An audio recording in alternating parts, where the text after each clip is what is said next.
Então, boa tarde a todos.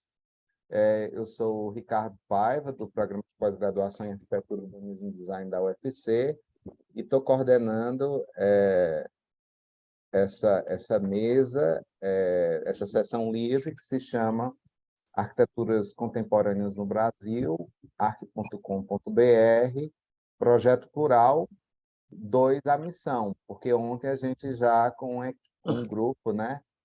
Então, conto assim, com um green team aqui, e eu vou compartilhar aqui minha tela para a gente explicar um pouquinho melhor como é que a gente formou esse grupo.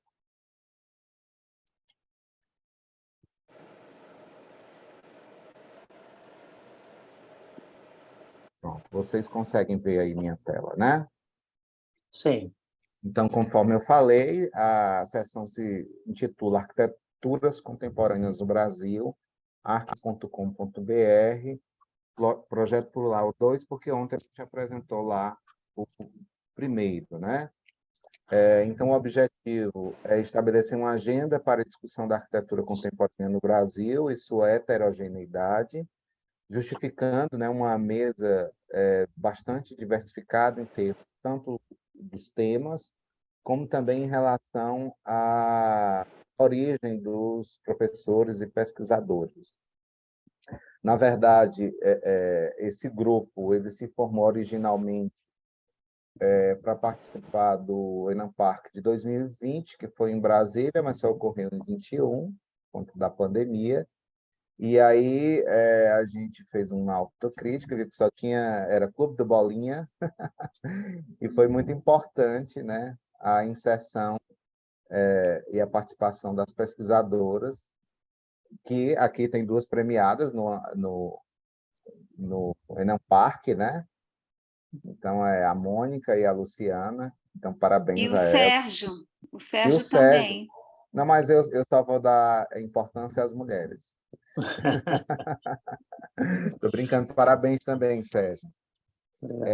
Então, busca articular interpretações sobre as intervenções no espaço à luz de uma perspectiva teórica, histórica e crítica, enfatizando a existência de uma pluralidade de experiências projetuais em distintas realidades socioespaciais do imenso país. E, como eu falei ontem, eu acho que também a eleição é um sintoma muito forte de como essa diversidade é grande e é significativa, e ela tem que ser percebida assim, né? Na diferença, mas também na totalidade. E também entendendo, né, que essa cultura arquitetônica contemporânea produz e reproduz a atual conjuntura histórica e social, tanto no nível nacional como também internacional, e se caracteriza por uma diversidade de abordagens, teorias e práticas arquitetônicas. Enfim, como todos são pesquisadores, a reflexão vai nessa direção.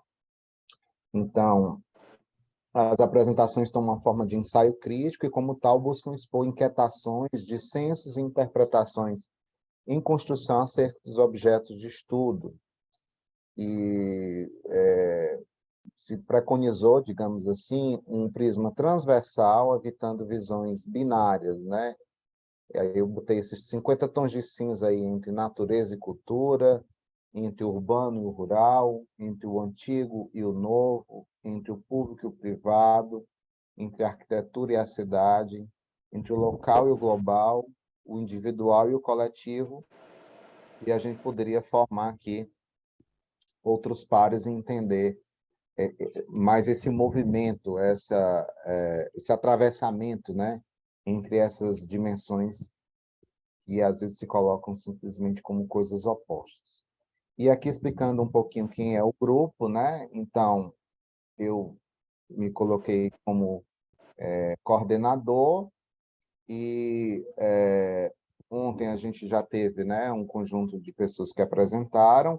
Também é muito interessante de ter pesquisadores com estágios na carreira acadêmica também diferentes, né? Isso eu acho que é bastante enriquecedor, né? Como os exemplos mais novos, como o Bruno Braga, que foi meu aluno na graduação, ou mesmo a Manuela Andrade, que foi orientando da Ruth, né, no Mackenzie, e é professora na UFAL. Os colegas, o colega Márcio Valença, que é um grande parceiro da Federal do Rio Grande do Norte, o Fernando Diniz, de Pernambuco, que infelizmente não vai poder estar aqui hoje, o professor Kusegawa, da USP, a professora Mônica Junqueira, da USP, o Sérgio Marques, da USP, a Luciana Saboia, que apresentou ontem, mas está aqui com a gente. Muito obrigado, Luciana. O Hugo também está aqui, vai ficar um pouquinho. E o Fabiano Sobreira, da Unicelb, e o Marco Cereto, da UFAM, lá do Amazonas. Também é legal perceber que alguns, por exemplo, eu sou pernambucano, Fabiano é pernambucano, né? E o pessoal está transitando. Márcio também é pernambucano, está em Natal. Então, tem um pouco essa mistura e essa diversidade tão característica. Tá bom? E a ideia é que esses desdobramentos possam criar núcleos para que a gente possa criar esse fórum de discussão específico, né, do arc.com.br, né, que eu estou intitulando aqui, e esse ajuntamento, digamos assim, ele já teve alguns desdobramentos. Um deles foi uma disciplina organizada pelo Sérgio, pelo Hugo e pelo Fernando, que ocorreu de forma virtual e uniu as 3 pós-graduação dos quais eles fazem parte. Também por iniciativa do Márcio, comigo, né? A coordenação de uma coletânea sobre o tema da arquitetura contemporânea, né? Esse projeto está já perto de se finalizar, né, Márcio? Tomara que dê tudo certinho aí. E também eu já prometi, anunciei ontem aqui, a gente ter a possibilidade de fazer um evento específico sobre o tema da arquitetura contemporânea em Fortaleza, no próximo ano. Eu já prometi um passeio de barco, já foi gravado, não tem jeito. E o Bruno prometeu os caranguejos, né? E também a gente submeteu um edital que teve agora, né? Um edital do CNPq, em que a gente também agregou novos colegas, tá? Que foi o Caso Alberto Maciel, da UFMG, e o Guilherme Lassans, lá do Rio. Então, a ideia, né, é que a gente possa criar esse elo, esse núcleo grande para trocar figurinhas em relação à questão do tema da arquitetura contemporânea no Brasil, e eu acho que nessa mesa específica ele vai dar muita ênfase à dimensão e à importância do projeto, ou no que a gente já discutiu ontem, um novo estatuto para o projeto, né? Então, aqui, conforme está a promessa, criar fóruns de discussão que busquem produzir, agregar e sistematizar possíveis chaves de interpretação sobre a temática, tá bom? Então, as apresentações de hoje vão ser nessa sequência, conforme consta lá no caderno de resumos, né? E na proposta que a gente construiu da mesa, com a ausência do Fernando, eu acho que a dinâmica poderia a gente usar de 15 a 20 minutos, então pediria a Maíra, quando tivesse nos 12 minutos, avisasse, ó, faltam 3 minutinhos, e aí tem mais um choro, e aí a gente, no final, abre para perguntas da audiência, eu faço alguma costura entre as falas, e a gente conversa um pouco, tá bom? Então, eu não vou ler os títulos, cada autor vai apresentar, mas a sequência é o Márcio, depois eu, como autor também, né? A Mônica, e, por fim, o Marcos Cereto, tá bom? Então, é isso. Podemos, então, começar, e agradeço aqui a presença da audiência. Márcio, você pode compartilhar, querido.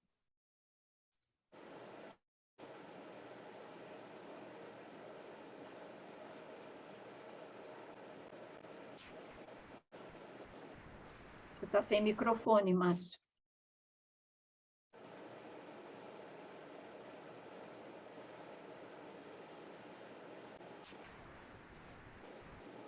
Você ainda está sem microfone. Para mim, aparece com o microfone desligado, Márcio. Acho que você tem que sair da Estão me sua ouvindo agora? apresentação. Agora Pronto. sim. Agora entrou. Aí você pode Estão me botar no modo ouvindo? apresentação. Sim. Não? Estamos ouvindo. Estamos te ouvindo. Sim. Estamos te ouvindo. Vocês estão me ouvindo ou não? Sim. Sim? Ouvimos. Sim. Sim. Engraçado, eu não estou ouvindo vocês. Mas tudo bem. Estão me ouvindo, né? Sim. Sim, pronto, agora estou ouvindo. Tá bom. Então, deixa só. Boa tarde para todo mundo, né? Muito obrigado por me receberem nesse grupo distinto, né? Algumas pessoas me conhecem, outras não. Eu já esteja, inclusive, aposentado da UFRN nos últimos 3 anos, né? Eu passei a minha vida toda trabalhando no campo dos estudos urbanos, em particular sobre as questões de habitação social, né? E eu circulava no Enapark, mas muito mais na AMPU do que na Enapark. Eu tenho feito um trabalho sobre arquitetura, porque uns 15 anos atrás eu me lembrei que era arquiteto, não era geógrafo, sociólogo, economista, cientista político, as coisas que eu fazia também tinham a ver com arquitetura. A minha formação original, eu me formei em arquitetura em 1982 na UFPE, né? Fui da turma de Luiz Amorim, né? De Luizinho, né? E de outros colegas que também são conhecidos nacionalmente, como Felipe Campelo e outros colegas, né? E uns 15 anos atrás me lembrei que era arquiteto e voltei para a área da arquitetura, voltei a ser, mas eu sou um estudante da arquitetura, né? Eu preciso fazer um mestrado de arquitetura com o Ricardo, tá certo? Um doutorado com o professor Hugo, entendeu? Para me tornar um pesquisador de relevância na área, tá? Então eu sou um pouco um curioso, né? Então, eu queria só contextualizar isso. A outra coisa que eu queria dizer é que eu vou ter que me ausentar na sequência da minha apresentação, porque, por conta da eleição, eu adiei para o dia 1º e para o dia 3 a minha viagem para a França, e por conta da movimentação dos caminhoneiros, essa coisa vai acontecer. Hoje eu vou embarcar minha cachorrinha, tem que ir para o aeroporto correndo, e depois da manhã eu estou indo para a França. Tá? Então, a minha vida está uma confusão esses dias. Então, eu quero pedir desculpa para vocês, que eu não vou ficar para o resto da sessão. Talvez eu entre no final com o meu celular se houver algum questionamento, etc. Tá certo? O meu trabalho também aqui hoje é um trabalho muito básico. O Ricardo já explicou que a gente está tentando, quando eu digo sob a tutela de Ricardo, formar um grupo de estudos sobre arquitetura contemporânea, né? Já está muito estabelecido os trabalhos sobre arquitetura moderna, nos documumos, né? Sobre documentação, sobre história da arquitetura, etc., né? Mas a gente não tem, assim, ainda, talvez, um trabalho sistemático sobre arquitetura recente, né? Em 2016, eu publiquei um livro chamado Arquiteturas de Grife na Cidade Contemporânea, né? Eu ainda continuo com esse, vamos dizer assim, esse vício, né? De situar toda a discussão da arquitetura no contexto da cidade, tá certo? Ou seja, eu não faço uma análise ou uma crítica de arquitetura pura e simplesmente olhando para os edifícios isoladamente, né? Eu tento contextualizar dentro da situação em que aquela arquitetura aconteceu no contexto da cidade e como continua ao longo do tempo, né? Então, em 2016, eu publiquei esse livro que analisa 4 situações, resultado de um pré-doutoramento que eu fiz no EIA e na SOAS, que analisa 4 situações no mundo, Kuala Lumpur, Hong Kong, Bilbao e Londres, tá certo? Em que eu analisava o que eu chamei de coleção de edifícios icônicos, né? De edifícios de grife, tá certo? Então, a partir desse livro, que já tem 6 anos, né, de idade, tá certo? Eu continuei minhas pesquisas. Recentemente publiquei um outro livro chamado Arquitetura e Criatividade, certo? Recebi a notícia hoje de que, finalmente, a universidade conseguiu fazer a dispensa de licitação para a impressão do livro. O livro já foi lançado em 3, Ricardo até participou como um dos comentadores, né, dos trabalhos. Nós já fizemos 3 lançamentos da versão online. Esse livro, se você botar arquitetura e criatividade, Márcio Valença, vai aparecer lá no repositório da UFRN para download gratuito, tá certo? Também trata de arquitetura contemporânea, mas trata desse aspecto da criatividade no contexto contemporâneo, certo? Como eu sou um estudante de arquitetura, mais do que um pesquisador já estabelecido, né? Eu confesso a você que eu tenho faltam algumas ferramentas no meu arsenal de leituras, né? Eu confesso a você que eu fiz meu curso de arquitetura em 78 e 82, certo? 5 anos, né, na Federal de Pernambuco, um bom curso de arquitetura, e eu nunca nem ouvi falar desse livro que eu vou tratar aqui hoje, que é o livro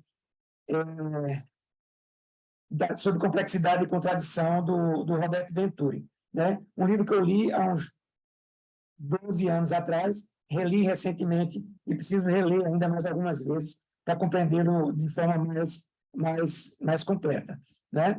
Eu também, pesquisando e conversando com vários outros colegas, né, eu percebi que muita gente não leu esse livro, certo?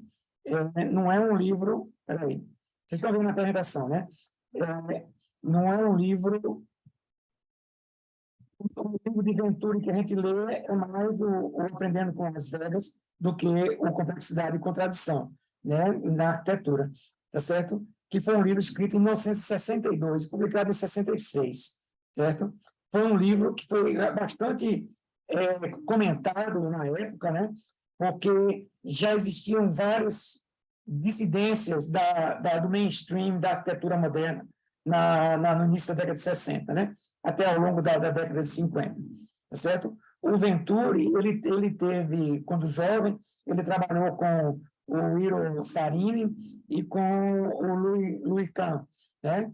Então, talvez nesse ambiente em que ele tenha trabalhado, já tivesse surgido essas primeiras ideias sobre o que ele chama de complexidade e contradição, né? Ou sobre a reintrodução da complexidade e da contradição na arquitetura, né? Que ele via em períodos anteriores da arquitetura essa complexidade existia e a arquitetura moderna tinha, talvez,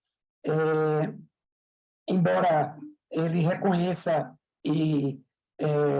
a consagração da arquitetura moderna, né, como uma nova metodologia, uma nova linguagem, etc., todos os valores que tem, mas ele achava que a arquitetura moderna seria beneficiada, né, com a reintrodução do que ele chamou de complexidade e contradição. Então, rapidamente, esse livro, né, que foi um livro solo, né, ele escreveu antes ainda de casar com a Denise Scott Brown, né,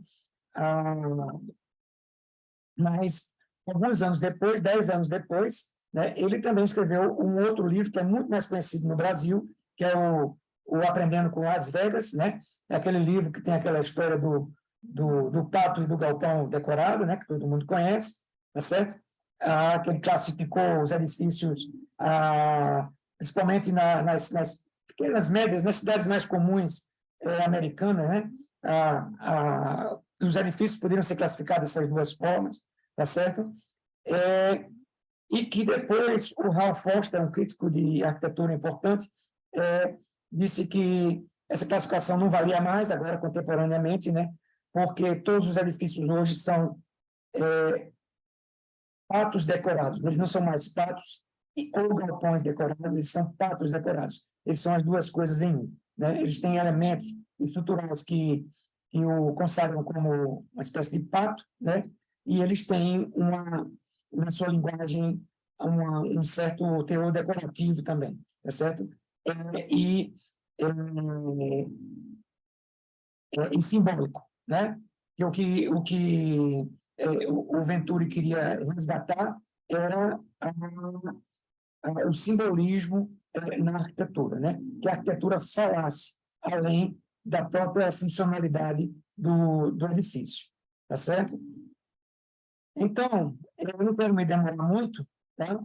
Então, ele fala coisas no livro muito ricas, certo? Ele faz uma análise minuciosa de muitos edifícios, tanto contemporâneos, lógico, da época que ele escreveu, modernos, etc., como edifícios de períodos passados, tá certo? Aí são análises formais do edifício que ele faz, tá? E ele valoriza uma série de palavras dessa análise, como, por exemplo, complexidade, contradição, acho que já está no título do livro, ambiguidade, assimetria, descontinuidade, contraste, multiplicidade, distorção, tensão, tá certo? Então, ele analisa os elementos da arquitetura, né, do passado, do presente, e a grande projetos de arquitetura não construídos, ele e analisa o elemento em relação ao todo. Tá? Porque ele diz o seguinte, os elementos podem estar todos fora do lugar, tá? Mas, no final, você pode ter uma composição adequada, né, naquele contexto da cidade ou da paisagem que ele se situa, tá certo? Você pode ter essa composição, o todo pode fazer sentido até mais do que as partes vistas separadamente. Tá? Então, ele vai formulando suas ideias e vai explorando a ideia, desconstruindo ou entrando em choque com alguns dos preceitos da arquitetura moderna na época, né? E esse livro, quer a gente goste, quer a gente não goste, né? Tá certo? Ele foi muito influente, principalmente na formação da arquitetura pós-moderna, tá? Houve um debate em torno desse livro, tá certo? Entre o que se chamavam os greys, né? Os cinzas, e os brancos, os whites, tá certo? Na época, na arquitetura americana, tá? Em torno desse livro, uns apoiando, outros desaprovando, né? O livro. Tá? Mas talvez o conceito mais importante que ele deixa para a gente é essa ideia de both and, né? Contra o either or, ou seja, ambos e, tá certo? Ele prefere o ambos e do que um ou outro, certo? Então, ele diz que a ideia é assim, os elementos são todos importantes, depende de como você faz... 3 minutos, professor. Eu estou terminando já, tá certo? Então, e ele também se opõe à ideia de que a arquitetura tem que ser nova o tempo todo, certo? Tem que ser... a criatividade vem só do que é novo e do que é inovador, né? E que pode ser uma seleção de elementos que já tenham acontecido antes, né? E quando essa seleção não é suficiente para que essa arquitetura aconteça, então você pode adicionar novos elementos, certo? Daí que isso funciona quase como uma autorização para alguns arquitetos irem buscar em arquiteturas passadas elementos para a nova arquitetura, né? O que aconteceu muito durante o pós-modernismo, né? A citação histórica, né? Então, era isso que eu queria dizer. É um livro que eu acho que é muito importante nesse esforço que Ricardo e nós todos estamos fazendo para situar as arquiteturas contemporâneas, como a gente está chamando no livro, né, Ricardo? Porque é sobre arquitetura contemporânea, mas a gente está chamando de arquiteturas contemporâneas, né, no plural, né, dada a falta de um termo melhor que inclua tantas linguagens diferenciadas, né, tantas abordagens diferenciadas que a gente convive no tempo contemporâneo, né? E uma das coisas que o Robert Venturi diz é que a arquitetura tem de refletir, tá certo, a sociedade, né? O tempo da contemporaneidade de quando ela acontece, né? Então, com isso, eu deixo... Sim, e eu estou fazendo essa releitura de Venturi, tentando também construir um arsenal teórico conceitual, né, junto com outros autores, Tafuri, tá certo? Aldo Rossi, Branham, Gurras, tá certo? Outros vários autores, está num texto que eu acabei de escrever, que vai aparecer nesse livro que Ricardo e eu estamos organizando, tá? Bastante extenso, por sinal, um capítulo de 15 mil palavras, né? Por isso que quando o Ricardo se espantou com um colega que mandou um de 16 mil, eu disse, não deixa, porque o meu está com 15, eu não posso nem reclamar, né? Está bem extenso, né? Ah, então, era isso que eu tinha para dizer, né? Que eu acho que é um livro que vale a pena, então eu não gostar da arquitetura. Eu não sei, eu nunca compreendi porque é que ele ganhou um Pritzker de arquitetura, né? Se eu tivesse que dar um Pritzker para ele, seria por conta desse livro, tá? Mas não pela arquitetura dele, né? Eu nunca gostei da arquitetura dele, do escritório dele, tá certo? Acho muito limitada, até dentro dos critérios que ele estabelece nos livros, né, sobre como a arquitetura deveria ser, certo? Mas, como arquiteto, eu não o admiro muito, mas eu acho que o livro é muito importante, é um marco na discussão, num tempo em que se fazia pouca teoria na arquitetura, né, tá certo? E ele vem com esse livro, que é um livro que impactou na época, né, e que eu acho que a gente precisa reler, né? Então, era isso que eu tinha para dizer, e eu me desculpo mais uma vez aos colegas, né? Ricardo sabe o quanto eu sou, mesmo aposentado, o quanto eu sou dedicado, né, à academia. Ainda estou no programa de pós-graduação de arquitetura e urbanismo da UFRN, oriento 5 orientantes de doutorado, tá certo? Continuo engajado, né? Mas, infelizmente, eu tenho que resolver essa minha viagem de hoje até quinta, e a minha cachorrinha vai com a gente para a França. Ela tem que ir para São Paulo hoje, tá? Tem que correr para o aeroporto, e eu tenho que voltar para Natal para terminar de arrumar as coisas para na quinta-feira embarcar também. Então, eu deixo um abraço para todo mundo, né? Sérgio está no livro, tem várias pessoas aqui nesses nomes que Ricardo mostrou aí, vários, Fernando, Hugo, né? Sérgio, tá? Bruno, todos estão no livro, né? Que a gente está organizando. O livro tem 21 capítulos, bastante denso, né? E eu espero que esse movimento que Ricardo tem tanto se dedicado a colocar todo mundo junto, né? Ele vingue, né? Que a gente continue trabalhando junto e fazendo novos projetos aí para frente. Então, um abraço para todos e obrigado por ter me ouvido. Nós que agradecemos, Márcio. Eu vou sair num minuto, tá bom? Certo, você pode descompartilhar, querido, por favor?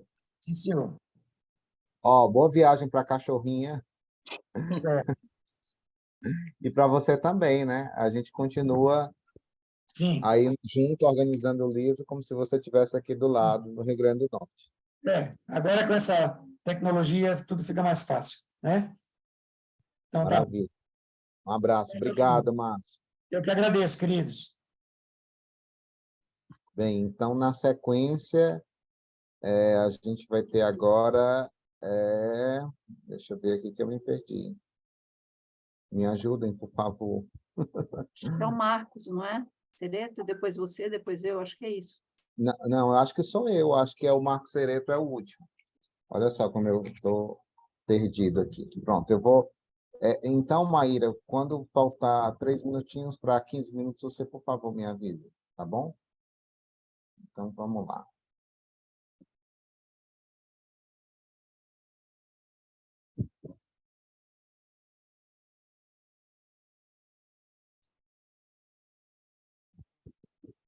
Vocês estão conseguindo ver aí? Sim. Certo. Bem, então, dentro já, né, dessa rede, né, preocupada em estudar ou compreender a arquitetura contemporânea no Brasil, e como disse o próprio Márcio, né, no plural, porque elas são muito distintas, evidentemente, ou até porque a maneira que a gente pode abordá-las também é distinta, eu resolvi me debruçar um pouco sobre um projeto que fica no sertão do Ceará, no sertão dos Inhamuns, precisamente na cidade de Tauá. É um projeto feito por um arquiteto cearense, Ricardo Muratori, em parceria com outro arquiteto, Esdras, radicado no Ceará, mas é piauiense, e entender um pouco como é que eles, de alguma maneira, resgatam a questão da memória e da história e utilizam isso como insumo para o projeto, né? Sem necessariamente fazer as ditas citações históricas lá do Venturi.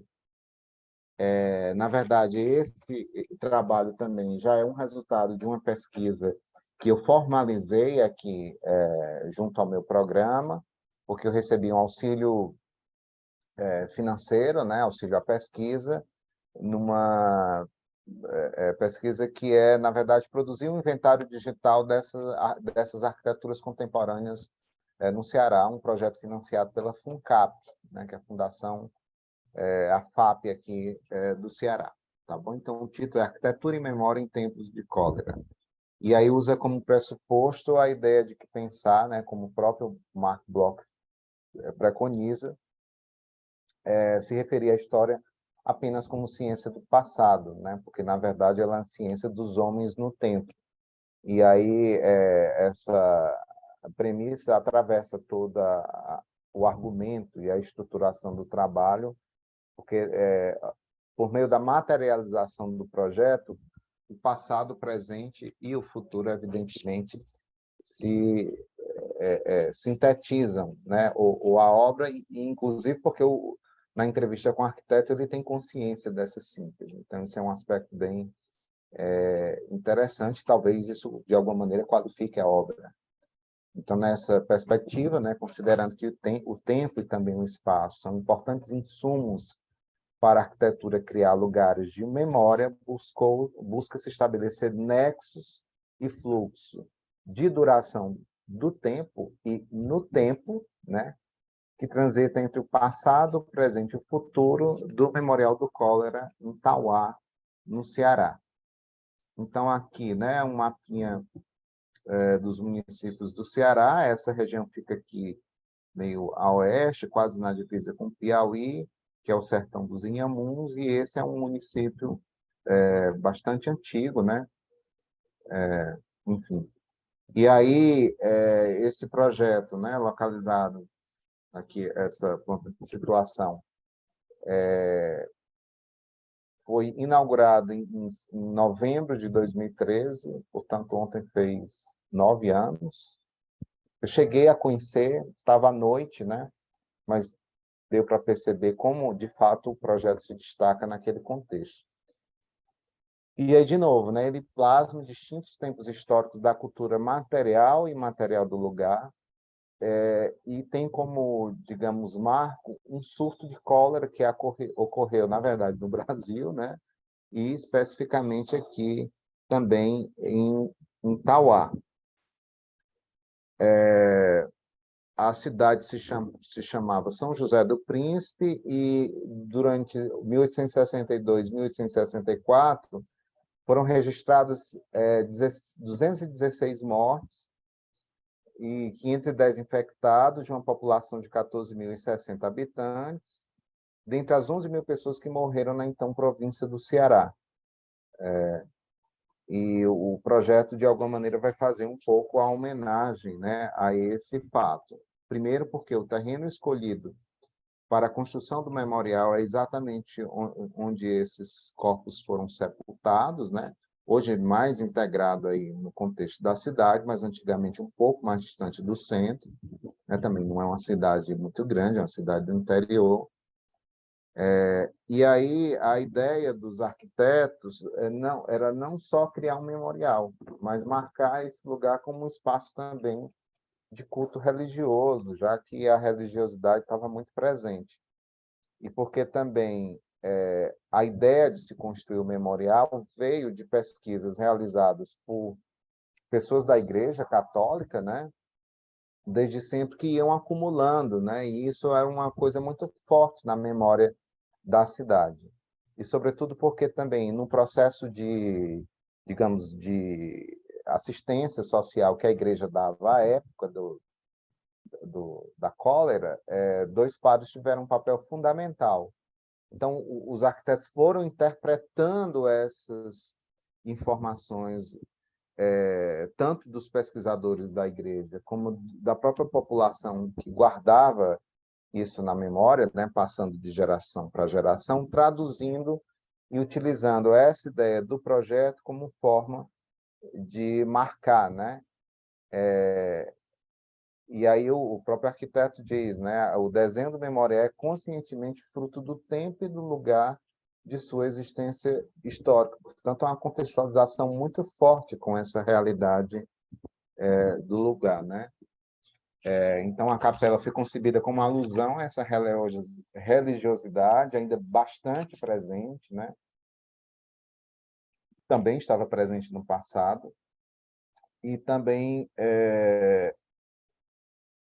muito persistente no cotidiano da cultura sertaneja, sobretudo porque essas capelas ou igrejas, do modo como ela ocorria no século XIX, também no século XVII, na população do Ceará é um pouco tardia, começa sobretudo no século XVIII,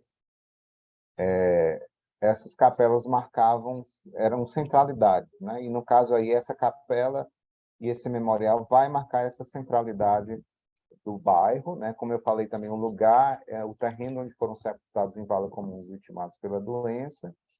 E nessa fotografia vocês conseguem ver aí 216 blocos de concreto, né, que fazem menção a essas almas perdidas, e as duas cruzes fazem menção justamente aos dois padres que faleceram e se dedicaram a cuidar desses enfermos.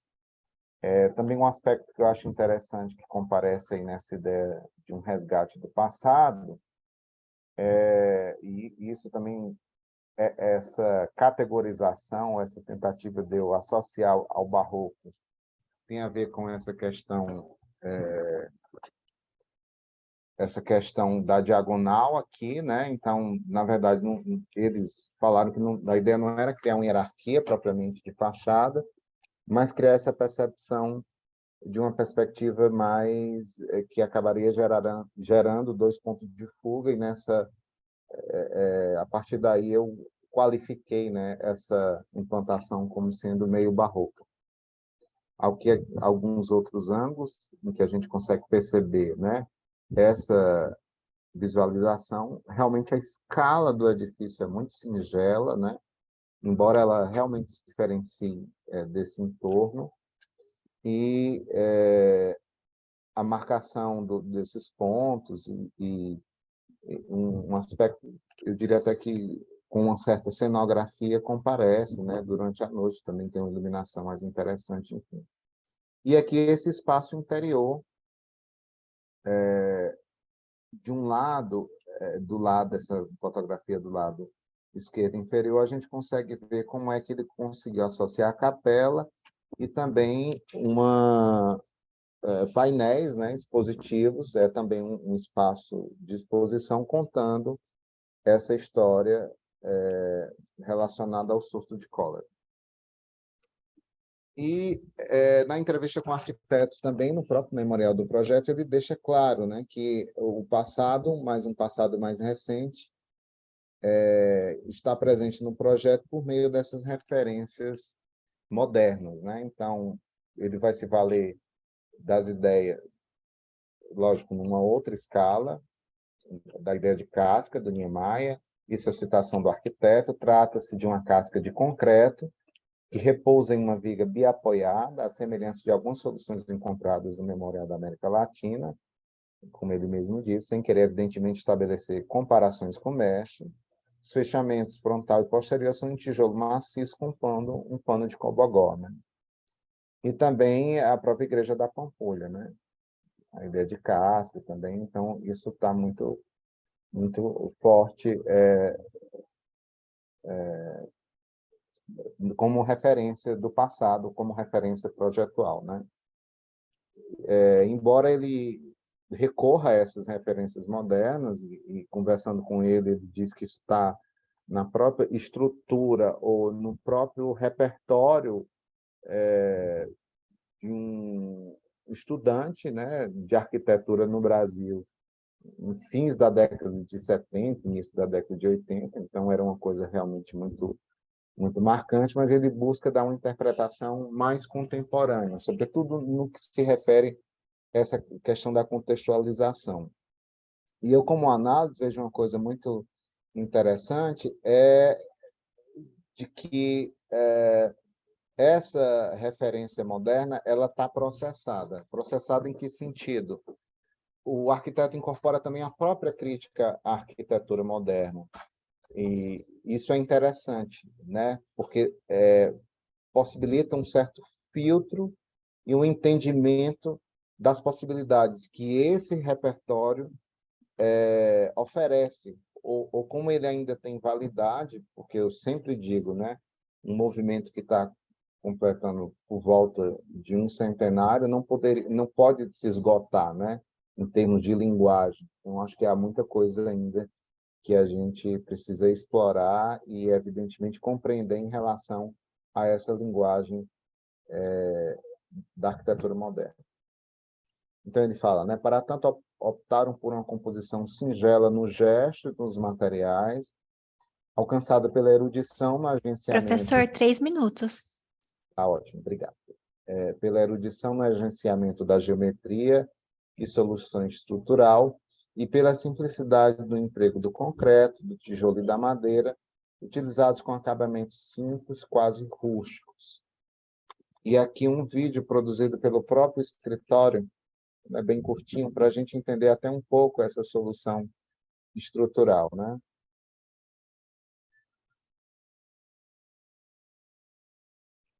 Eu tive o privilégio de ter um acesso muito fácil ao projeto, porque o Muratório foi meu professor.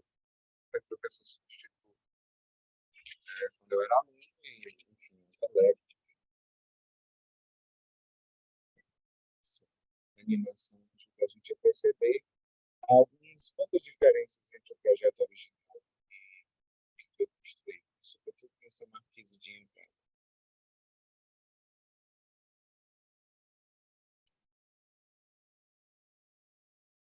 Essa textura do tijolo dialoga muito com o entorno, os telhados, é realmente muito comum no lugar.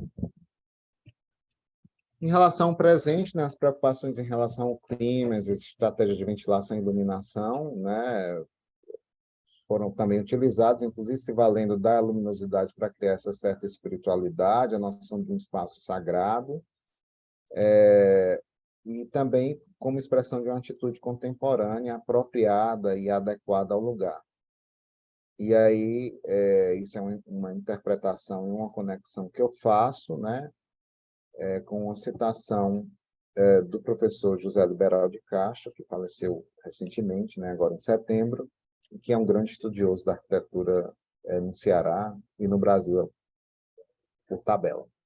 Então, para Liberal de Castro, essa arquitetura antiga praticada no Ceará é um comovente testemunho material dos percalços enfrentados na penosa lida civilizatória dos sertões.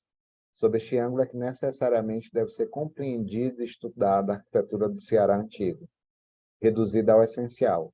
Então, me parece que esse projeto, né, apesar da erudição, de um controle, de uma qualidade no agenciamento, né, da própria geometria, ele busca essa condição de essencial, tanto na sua relação com o entorno, como na relação interior-exterior, assim como na qualificação desse espaço interno.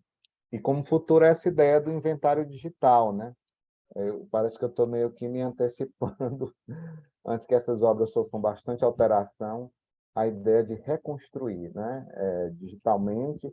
Esse processo de redesenho tem sido uma metodologia que eu tenho aplicado bastante nas pesquisas que eu realizo, não só sobre arquitetura moderna, mas também induzindo e estimulando que os meus orientandos de mestrado, mesmo da graduação, e mesmo na disciplina de projeto, se valam dessa possibilidade de utilização do redesenho digital para compreensão do projeto e, evidentemente, da história, né?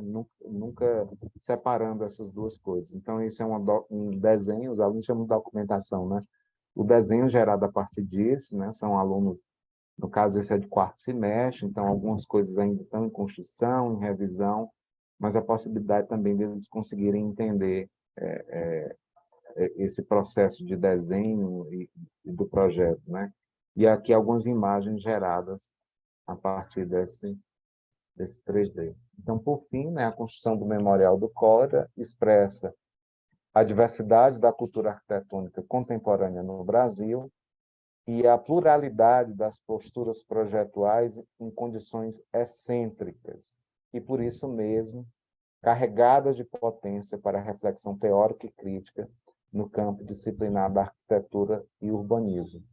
Então, uma compreensão plural dessas arquiteturas contemporâneas no Brasil, ela só se consolida a partir de uma compreensão mais inclusiva e não total, né, que a gente não consegue dar conta, mas mais abrangente dessa produção. Então, é nesse sentido que eu trago esse projeto aqui para conhecimento de todos e de como ele primeiro, consciente dessas possibilidades e como ele tem potência, né, para se pensar o que é fazer um projeto no sertão.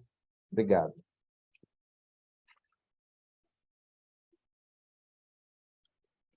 É estranho, né? Eu apresento e eu coordeno. Agora, por favor, Mônica, na sequência é a sua apresentação. Por fim, a gente faz a apresentação do Marcos. Eu acho que a gente vai ter um tempinho super bom para discutir. Ótimo. Então, vamos lá. Tudo certo? Tá dando para ver a minha apresentação? Não, a gente não Ainda está não. conseguindo ver, Mônica. Ah, pois é. Então, peraí. Aliás, a gente não está conseguindo também te ver. Não? Ah, pois é. Eu acho que eu estou com tudo desligado aqui. Peraí, acionar. Eu pus a apresentação sem compartilhar a tela, share the screen. Acho que agora vai, né? Vamos ver. Agora está indo? Tá indo. Sim. Então, eu vou colocar no modo de apresentação. Foi? Perfeito, perfeito, Mônica. Então, tá bom. Então, bem, tarde para todos que entrarem, todas depois das primeiras conversas que tivemos aqui, quando tivemos a oportunidade de cumprimentar aqueles que já estavam na sala, muito bem-vindos e bem-vindas. Muito obrigada, né, por estarem aqui nessa sessão Arquiteturas Contemporâneas no Brasil, Projeto Plural, organizada pelo colega Ricardo Paiva, e nós podemos debater aqui com o Márcio, o Marcos, e pena que Fernando não estará aqui para nos acompanhar. Então, muito obrigada, Ricardo, por nos reunir e coordenar nossos trabalhos. Obrigada pelos colegas pela parceria e um agradecimento especial à organização do 7º ANAMPARC, pois sabemos quão trabalhoso é esta tarefa. Bem, as questões, eu organizei um texto aqui para não me exceder no tempo, embora a Maíra vai me avisar dos 3 minutos, né? Então, as questões que trago aqui para debater com vocês referem-se ao enfrentamento das condições atuais da maior parte das cidades. Vivemos no século XXI uma civilização eminentemente urbana e com um vasto patrimônio edificado, cujo aproveitamento se coloca como prioritário do ponto de vista da sustentabilidade ambiental, ao mesmo tempo que a renovação urbana enfrenta forte pressão do mercado imobiliário. Não por acaso, Escritório Lacaton e Vassal, que tem especial atenção às reformas de imóveis, ganhou o Prêmio Prisco de Arquitetura em 2021.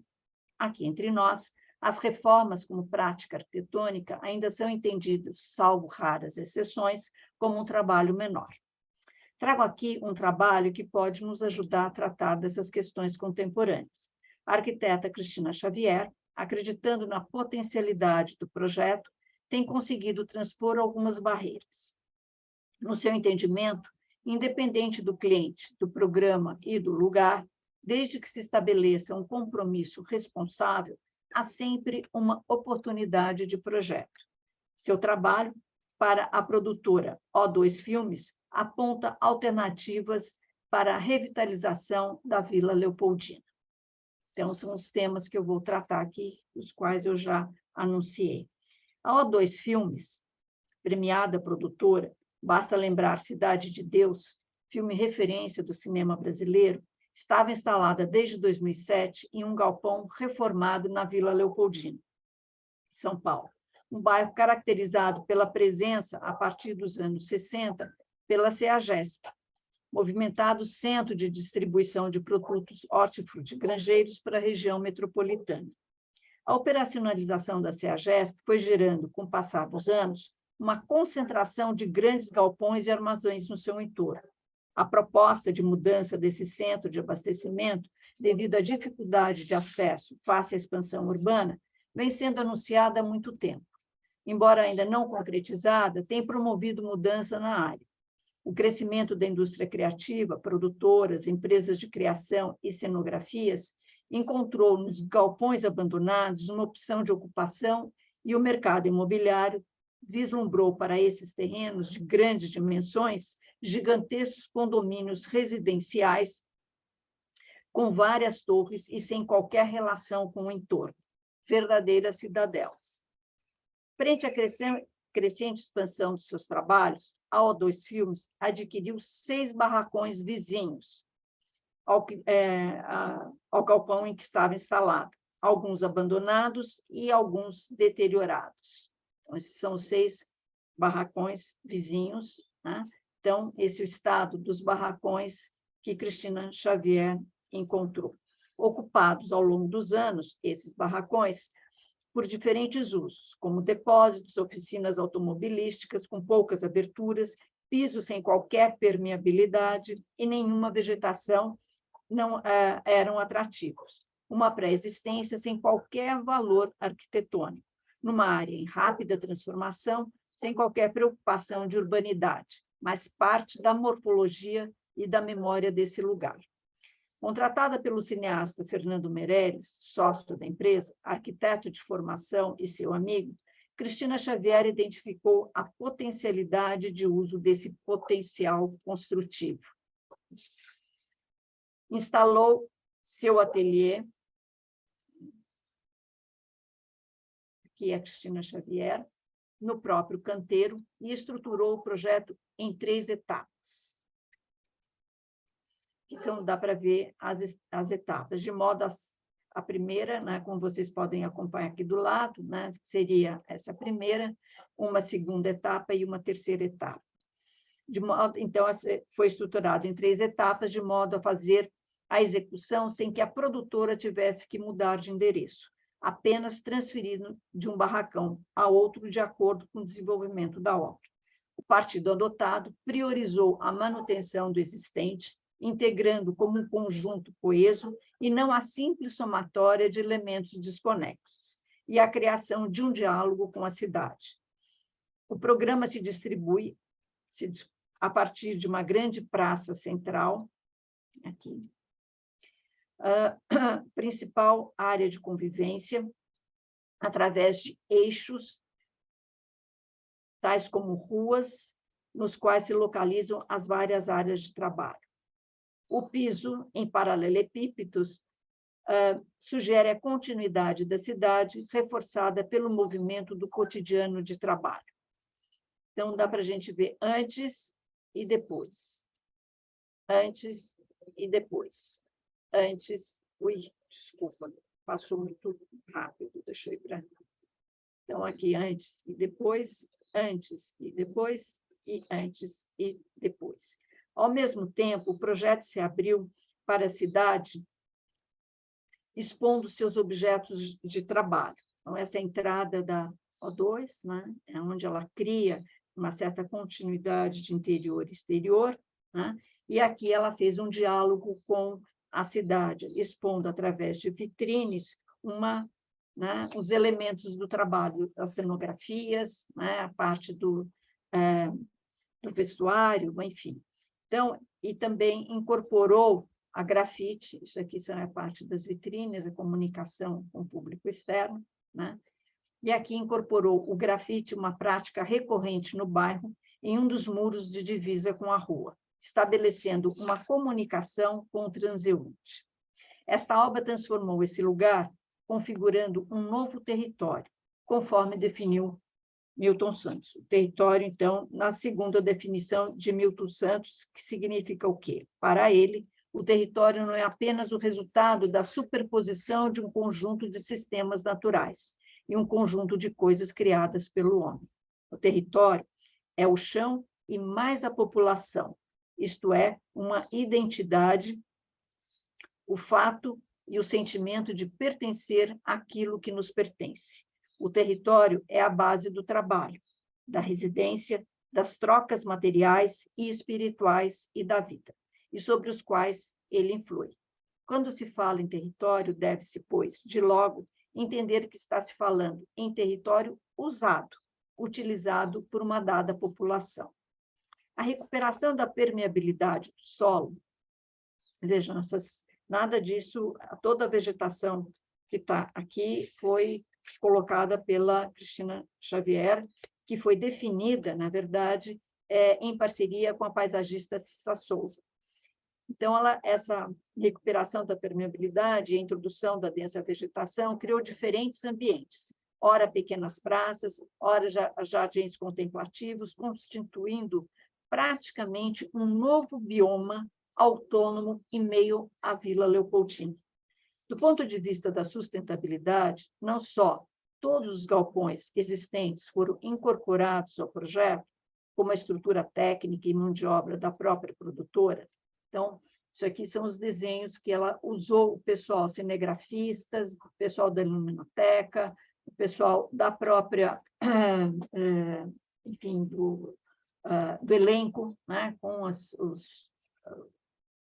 os vestuários todos que o corpo do elenco teria que usar. Então, a partir da disponibilidade da mão de obra existente já na própria produtora, ela foi criando, né, todos esses elementos, né, como aqui. Vocês estão vendo, tudo isso foi aproveitado, né, da mão de obra do próprio, concebido em conjunto, inclusive, com esse corpo técnico, né?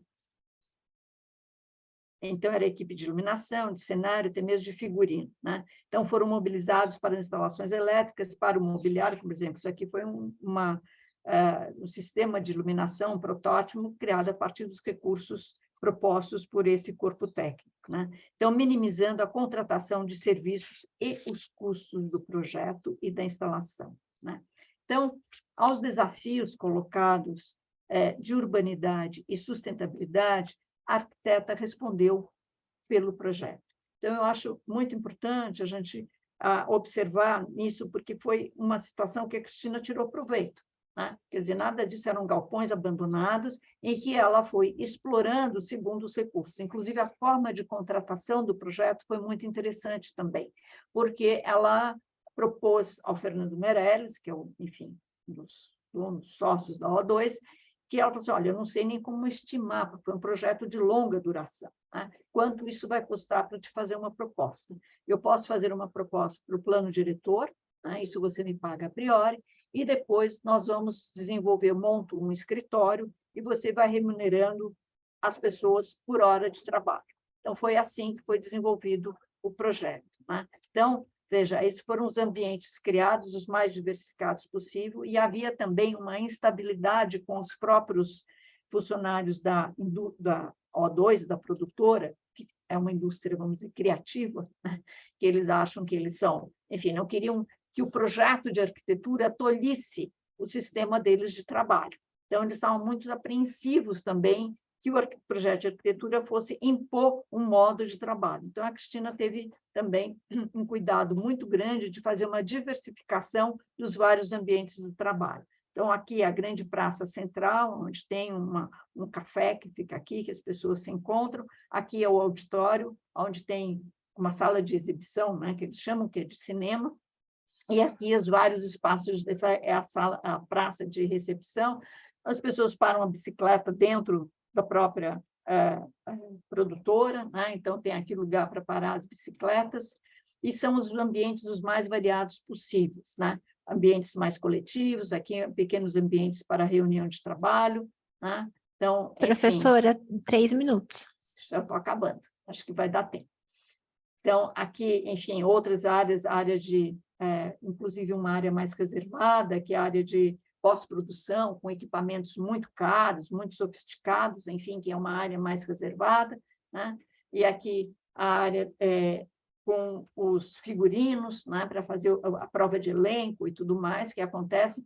Todas essas unidades, aqui a Cristina Xavier de novo, essas unidades foram propostas pela ITA, com quem a Cristina Xavier já desenvolveu uma parceria muito intensa, né, que é o Hélio Olga, que tem enfim, uma indústria de madeira, enfim, que faz um grande parceiro da arquitetura paulista, eu acho que talvez até do resto do país. Então, ela estabeleceu esses módulos, né, que ficam justamente as áreas para fazer as provas, os testes, e mesmo os camarins, para eles se trocarem e tudo mais, né? Então, enfim, há pequenas áreas de trabalho mais reservadas, mais integradas, outros que podem estar trabalhando em ambientes mais isolados, outros compartilhando, enfim. Tem ambientes muito diversificados, né? Então, e essa aqui, enfim, uma sala de espera da O2. É isso, gente. Eu acho que a Cristina realmente tem muito essa obra dela e muitas outras a nos ensinar.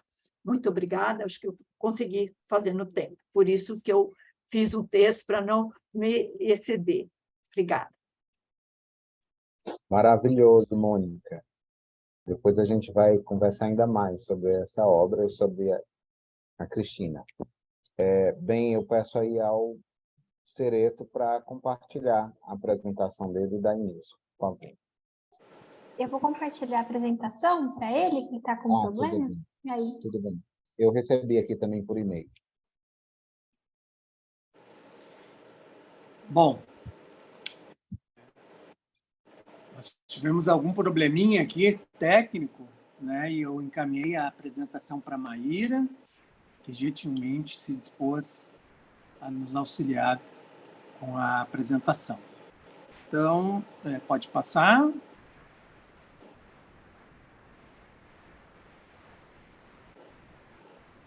Bom, boa tarde a todos. Eu gostaria de agradecer, né, a organização do evento, em nome da USP São Carlos, né, que é a instituição que está à frente deste evento da ANPAC.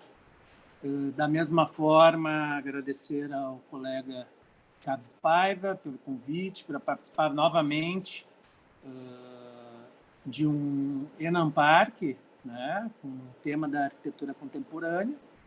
E eu tive a satisfação de apresentar um trabalho do arquiteto Lohan Trust, com esse título que nós estamos colocando aqui para vocês, né? A Reforma Amazônica, um galpão tropical. Vamos lá. Eu acho que se tu colocar no modo de apresentação, tu consegue passar sem ficar baixando, Maíra. Não sei se tu consegue. Que daí eu acho que vai ficar mais dinâmico.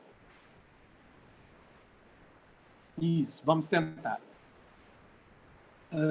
Bom, então, a importância e a visibilidade da Amazônia na atualidade é inegável. A imagem da floresta intocada, retratada pelos colonizadores europeus no final do século XV, foi substituída por estudos arqueológicos recentes como um jardim construído pelo homem em um território densamente habitado.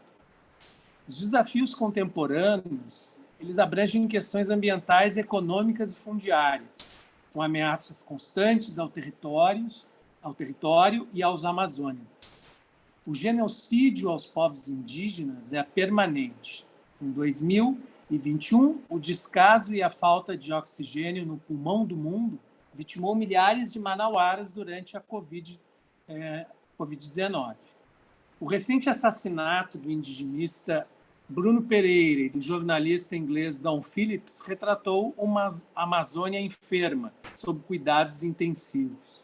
Nas palavras do arquiteto manauara e escritor Milton Ratum, na Amazônia tudo termina em cinzas. Pode passar? Eu não consegui aqui, professor, desculpa. Não, tudo bem, querida, imagina, né? Estamos tentando juntos. Maíra, com licença, você tentou colocar Ctrl L? Não, vou tentar.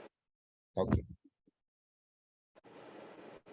Enquanto ela vai tentando, eu vou falando aqui, para a gente não perder tempo. Por outro lado, é nesse cenário conflituoso que vivem cerca de 23 milhões de habitantes. A Amazônia Legal abrange aproximadamente 60% do território nacional e 9 estados brasileiros. Manaus se destaca pela localização geográfica privilegiada e por um modelo econômico distinto, implantado no final dos anos 60, com a polarização entre a indústria e o meio ambiente. Na arquitetura, essa dialética é absorvida por Severiano Porto, com uma produção singular. Em diálogo com o desenvolvimentismo e o ambientalismo, e sem preconceitos, Severiano Porto contribui com a arquitetura moderna brasileira na Amazônia, iniciada por Álvaro Vital Brasil e Oswaldo Arthur Brático, e consolidou novas possibilidades em Manaus, com o diálogo entre o natural e o artificial, o regional e o universal, e o artesanal e o industrial. Vamos adiante?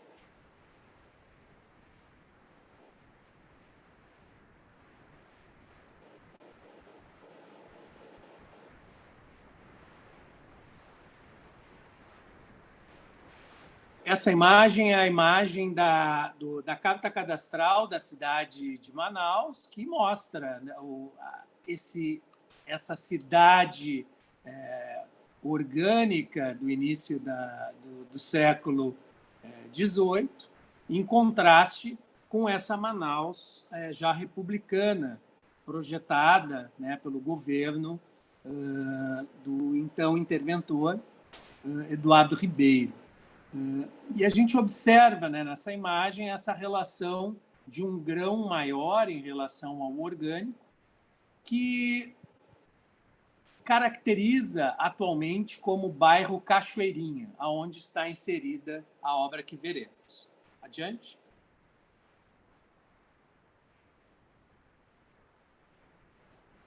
Nesse período da Belle Époque, nós tivemos também uma importante contribuição estrangeira, e aqui eu faço um destaque ao sistema de chapas prensadas, ao sistema Denley, que foi desenvolvido pelo um engenheiro belga chamado Albert-Marie Joseph Denley, que realizou também uma série de obras em todo o território nacional e também em outros continentes. Esses pavilhões eles eram vendidos, e esse é pode passar, o Armazém 15 de Novembro, que é tombado pelo IFAM, e que fica no porto de Manaus, e que apresenta, né, como característica esse sistema de ventilação através das chapas prensadas, que permitiam o resfriamento dessas paredes. Inclusive, comercialmente, estas residências metálicas, essas habitações metálicas eram vendidas com a garantia de que reduziam a temperatura em até 5 graus Celsius nos trópicos. Vamos adiante.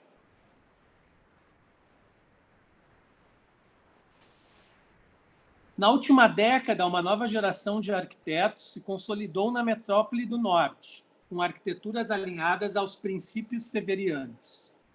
As recentes participações em exposições internacionais e publicações organizadas pelo NAMA, Núcleo de Arquitetura Moderna na Amazônia, demonstram a necessidade de se endereçar ao mundo sem uma posição de defesa. Neste internacionalismo crítico proposto por Jean-Luc Cohen, se destaca em Manaus o arquiteto belga Laurent Trust, com importantes premiações nos últimos anos e obras relevantes na arquitetura contemporânea brasileira. Não importa mais a naturalidade do profissional, mas a qualidade da sua produção na Amazônia. Aqui já é um mapa de uma situação um pouco mais ampla que mostra, né, então, aquele mapa do final do século XIX, agora já ocupado e consolidado na Manaus contemporânea. Adiante.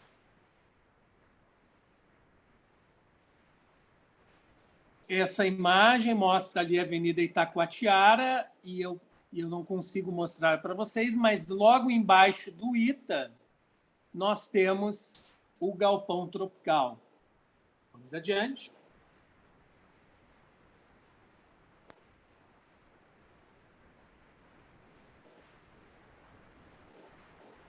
O Galpão Tropical é uma reforma. E aí é importante, no título do trabalho, que nós colocamos, né, uma referência a um artigo escrito pelo Comas, em que ele diferencia reforma, reciclagem e restauração, um artigo de 2011. E aqui também, né, com essa configuração física que permite aproximar a uma arquitetura na Amazônia. Então, esse projeto é uma residência que tinha um quintal ao lado da residência com uma dimensão de 5 por 25 metros. E as proprietárias tinham a necessidade de fazer um escritório, né, considerando o período da pandemia em que vivíamos, mas, ao mesmo tempo, uma dificuldade de que, em função desta curta dimensão, dessa curta largura da dimensão que nós temos do terreno, pudesse ter problemas, né, com ventilação, iluminação e assim por diante.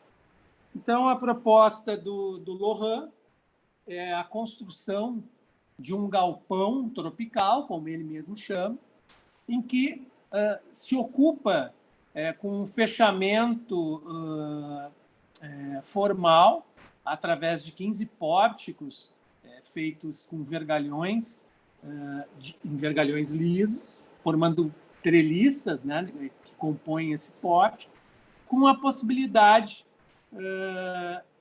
da utilização da vegetação amazônica, né, que tem uma vitalidade muito grande em função da umidade que temos aqui na nossa região.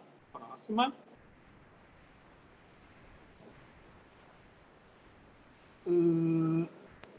O projeto ele apresenta de uma certa maneira uma neutralidade da residência, que ela é totalmente pintada de branca, e o acesso para esse espaço novo é marcado por um pórtico construído com tijolos vazados e com a marcação dessa porta que gera uma determinada transparência, ao mesmo tempo sem comprometer a privacidade desse espaço interior. Adiante. Durante o processo de realização do projeto, conversando com o Lohan, uma das ideias era justamente essa, de encontrar uma solução estrutural para a construção desses pórticos.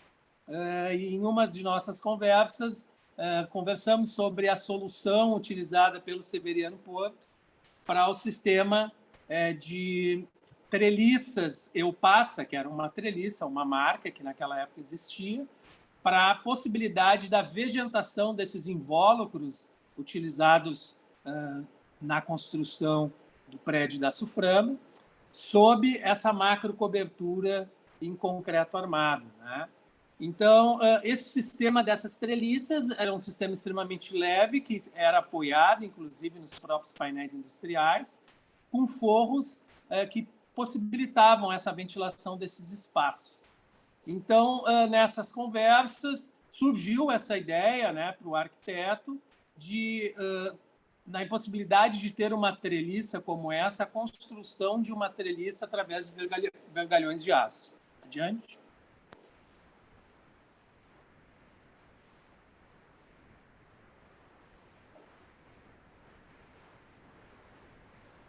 Então, o projeto, podemos passar. né? Aqui temos essa condição dessa vista, né? dessa planta de cobertura, onde nós conseguimos observar claramente essas três partes do projeto. Uma primeira parte, em que há uma cobertura mais baixa, aonde se encontra um espaço multiuso. Professor, 3 minutos. Perfeito. Com a possibilidade desse espaço multiuso ser utilizado para churrasco e também para área de trabalho, né? Uma área de trabalho mais livre. Uma segunda parte, onde há uma árvore existente que foi mantida, e daí também a necessidade desta solução de partido, com uma piscina. E a terceira parte, ao fundo, o escritório de arqueologia, que ele fica recuado do muro e da edificação existente, de tal forma a permitir a iluminação e a ventilação cruzada desses ambientes. Próxima.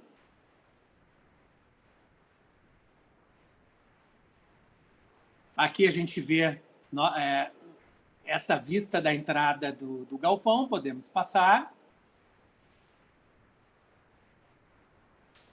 A planta mostrando essa condição que eu falei, desses três ambientes, com essa setorização, ora espaços apenas cobertos, horas abertos, ora fechados. Adiante. Aqui essa vista logo da entrada, em que temos nesse primeiro plano o espaço da churrasqueira, com esse grande balcão que permite esse espaço multifuncional. Ao fundo, o espaço da arqueologia e todo o sistema, né, de trepadeiras com plantas punk, que são comestíveis, que vão configurando formalmente este galpão. Próxima.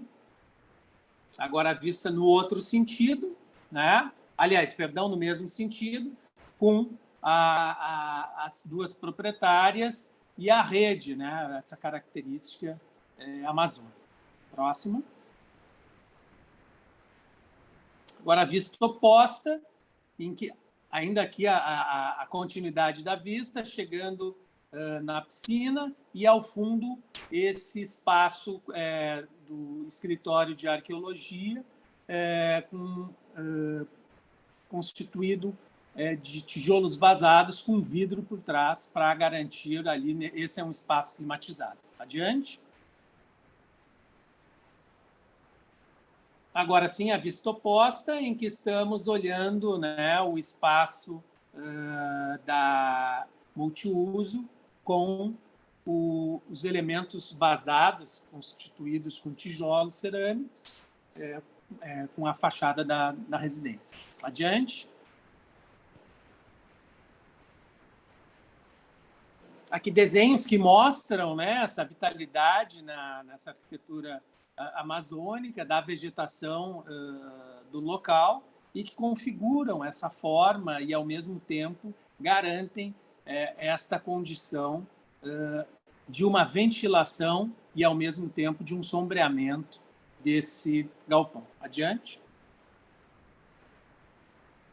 Imagens de dentro do espaço do escritório de arqueologia, onde vemos, né, essa solução projetual para que permitisse a ventilação e a ventilação cruzada e a iluminação do espaço.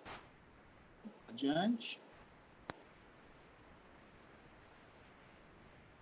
Aqui imagens noturnas. Podemos passar em função do tempo. Acho que aconteceu algum probleminha aí, mas tudo bem. Vamos adiante. Esse edifício foi premiado, né? Inclusive hoje, essa é uma postagem do próprio Lohan, que recebeu esse prêmio, né? Landscape Design, pela Design Studio Mag. Foi o vencedor deste prêmio. É importante frisar que o arquiteto Lohan Trust vem sendo reconhecido, né, pela mídia especializada e com diversas premiações nos últimos anos. Então, finalizando, a gente pode passar, acho que por último slide, Maíra, por gentileza, que daí tem já são as referências, enquanto eu finalizo. Em relação à forma amazônica, né, enquanto Denley propõe a ventilação para as paredes, Lohan propõe uma macrocobertura que respira. Então, esta condição está diretamente relacionada até mesmo à sua vivência em Manaus desde 2006. E nós temos esta necessidade desta macrocobertura, considerando que 60% do calor de um edifício provém da sua cobertura. E, para finalizar, se a Amazônia é um jardim construído pelo homem ao longo dos séculos, o galpão tropical abriga sob os seus pórticos, com vegetação projetada, uma forma amazônica possível e que deve ser estudada e investigada para as novas arquiteturas deste século. Muito obrigado, agradeço a todos. E a Maíra pela colaboração. Muito obrigado, Maíra. Muito obrigado, Sereia. Muito obrigado, Maíra, pelo suporte. Bem, foi bom porque ninguém se apressou, tivemos falas assim, bastante tranquilas. Mas seria muito bom, né, contar com a presença do Fernando Diniz, que ia dar mais uma diversificada, digamos assim, nessa conversa. E aí eu abro aqui para que a gente possa fazer uma rodada, né, de 3 perguntas, e dependendo de quem a pergunta for direcionada, dialogar um pouco, e no final eu tento dar uma costurada aí para a gente tentar fazer uma síntese e continuar convidando vocês para se juntarem a nós nessa discussão. Então, eu abro aí a palavra para quem deseja se manifestar. O Sérgio já levantou a mão. Por favor, Sérgio. Pessoal, parabéns a todos, apresentações excelentes, né? Suscitam muitas discussões. Eu vou dar uma espécie de golpe aqui, vou usar a minha prerrogativa de plateia, nesse caso, para, de novo, provocar uma discussão que eu iniciei ontem com a minha apresentação, que, de fato, para mim seria muito interessante se puder ouvir algum depoimento, né? Ou como vocês estão interpretando essas questões que eu quero colocar. A gente vive, evidentemente, numa cena política muito intensa, né? Esse tem sido o assunto predominante de todos os debates da cena contemporânea, né? O próprio catalão José Maria Montaner, há alguns anos, tinha se antecipado com a sua publicação Política e Arquitetura, né? De que esses são contextos que cada vez mais se associam na cena em que nós vivemos, né, no mundo atual. Mas eu, dentro desse cenário, né, tão deflagrado, tão conflagrado, eu tenho uma preocupação muito específica como professor, e é essa que eu queria trazer a vocês em tom de interrogação, né, para ver como cada um está percebendo. Eu tenho claro, assim, na minha formação, né, até pela convivência com meu pai e outros arquitetos de primeira geração da arquitetura moderna, que muitos desses referenciais, né, desses expoentes do movimento moderno, aqui no nosso contexto, pelo menos, tinham uma ação política e uma ação ligada aos seus compromissos como cidadãos muito clara, muito intensa, mas nunca se descuidavam da sua formação específica na profissão, né? Eram profissionais de arquitetura de primeira grandeza, né? E resguardavam essa dimensão pessoal, né? Transcendendo, digamos assim, as suas obrigações e contingências político-sociais, né? E isso se refletia no exercício profissional, né? Além das suas ações políticas, eram arquitetos e urbanistas de exímia capacidade no exercício do ofício.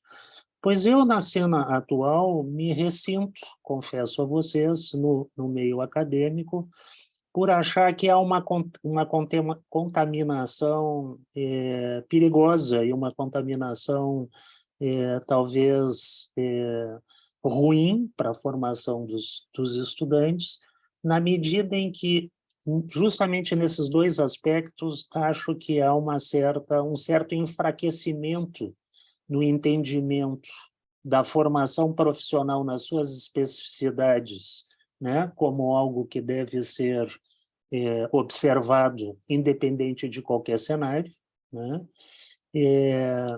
ainda que, né, a gente deva nos manter sempre responsáveis pelas nossas obrigações, né, de cidadania, evidentemente, mas, mais do que isso, a perda de confiança na arquitetura e no urbanismo como uma ferramenta poderosa de intervenção na vida pública e na vida social, né?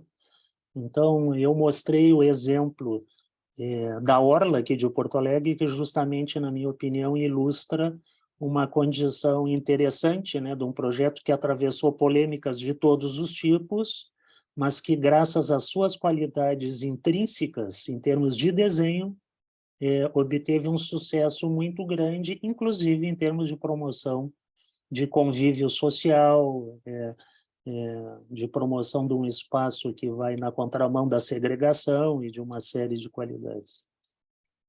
Então, o momento atual me preocupa, né, como professor, e essa é uma questão que, se eu fui claro, né, e os colegas acharem pertinentes, gostaria de ouvir alguma manifestação. Desculpe, Ricardo, acabei usando um tempo que me faltou ontem aqui. Esse foi meu golpe. E falei demais. Obrigado. Não, foi ótimo, foi ótimo. Só esquenta o debate. Mas aí a gente ainda tem espaço para 2 perguntas para a gente conseguir fazer esse bloco, né? Então, mais alguém gostaria de se manifestar?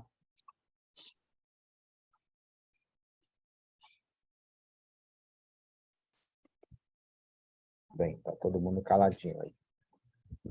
Então, eu abro aqui na sequência dos comentários.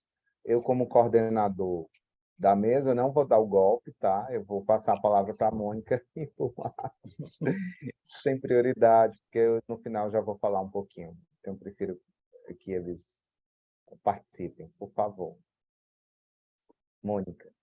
Bem, obrigada, Sérgio, pela pergunta. Acho que a sua preocupação enfim, talvez a preocupação de todos nós, né? Mas eu acho que talvez a forma de ação seja diferente nos dias de hoje do que foi em alguns tempos mais da nossa formação, onde havia um confronto maior, né?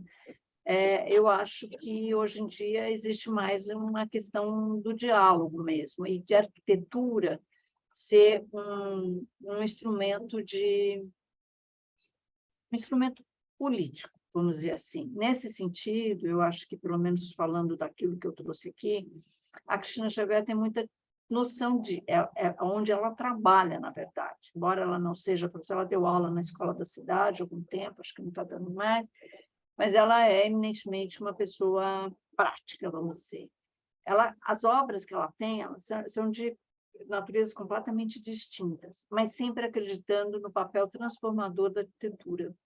Por exemplo, ela lançou, na verdade, a ideia, o que depois foi comprado pela Ideias Arcos, né? Ela que começou a primeira obra da construtora Argos foi justamente com a Cristina num terreno que é a Vila Fidalga, onde ele falou, olha, ele estava acostumado, é filho de, enfim, construtores aí bastante atuantes na cidade de São Paulo, com muitas obras, mas fazia obras mais tipo condomínios, no Morumbi, com uma outra proposta. E ele, um dia parou, o carro morreu no meio da Vila Madalena, e ele se viu diante de um terreno completamente íngreme, e falou assim, era colega de cursinho da Cristina, falou, mas dá para fazer alguma coisa aqui? Ela foi, dá, vamos estudar. Ela estudou a legislação de vila para saber como é que poderia configurar ali o que seria uma vila, né, e não um condomínio, mas sim a ideia de uma vila. Então, enfim, ela foi e ele percebeu, né, o que é a arquitetura, tanto que ele se especializou, hoje em dia, mais parceiro do Zay Weinfeld, porque o Zay Weinfeld se transformou num investidor também da Ideias Árvores, mas numa parceria com arquitetos. Ele, enfim, o grande sucesso da Ideias Árvores, vamos dizer assim, é justamente ele contratar arquitetos, né? Coisa que as outras construtoras não tinham apenas a sua própria equipe ou contratavam fachadistas, esse tipo de coisa. Isso, para a cidade de São Paulo, foi uma revolução, porque nós estávamos no momento da arquitetura neoclássica. Não sei se vocês têm muito contato com a arquitetura de São Paulo, mas era uma coisa da arquitetura neoclássica que era... E a entrada da Ideias Árvores mudou, de fato, né? A ideia de que o arquiteto pode trazer, agregar uma qualidade, um valor ao projeto. Então, eu acho que isso foi uma contribuição nem sempre acreditada à Cristina Xavier. Nós já tivemos, inclusive, com os árvores, enfim, o dono e ele, com a própria Cristina, e ele reconhece na nossa frente, reconheceu isso, mas, enfim, não sei o quanto ele propaga isso depois, e talvez tenha desvirtuado um pouco do que era a sua ideia original. Mas eu acho que, nesse sentido, houve uma contribuição muito, e foi através de um projeto, entendeu? Teve, de fato, uma mudança muito perceptível no panorama da arquitetura paulista, através de uma... Hoje em dia, tanto é que acabou. O neoclássico em São Paulo, agora, quando muitos é arquitetura contemporânea, aqueles que não querem pagar arquiteto, chamam de arquitetura contemporânea ou qualquer outra coisa, são aqueles edifícios meio, né, só com aquelas varandas para depois serem fechadas, mas, enfim, sem os elementos característicos que seriam de uma arquitetura acadêmica, né? Então, eu acho que teve. A atuação dela também, lá no Cefa, na Amazônia, também foi a ideia de uma formação profissional, de uma série de... Enfim, talvez ações um pouco mais pontuais, mas não tão estruturadas como um grupo. Eu acho que aí você tem toda a razão. Não se consegue mais agregar um grupo, né? Como foi no período moderno. Havia, de fato, um grupo muito forte, um debate muito forte.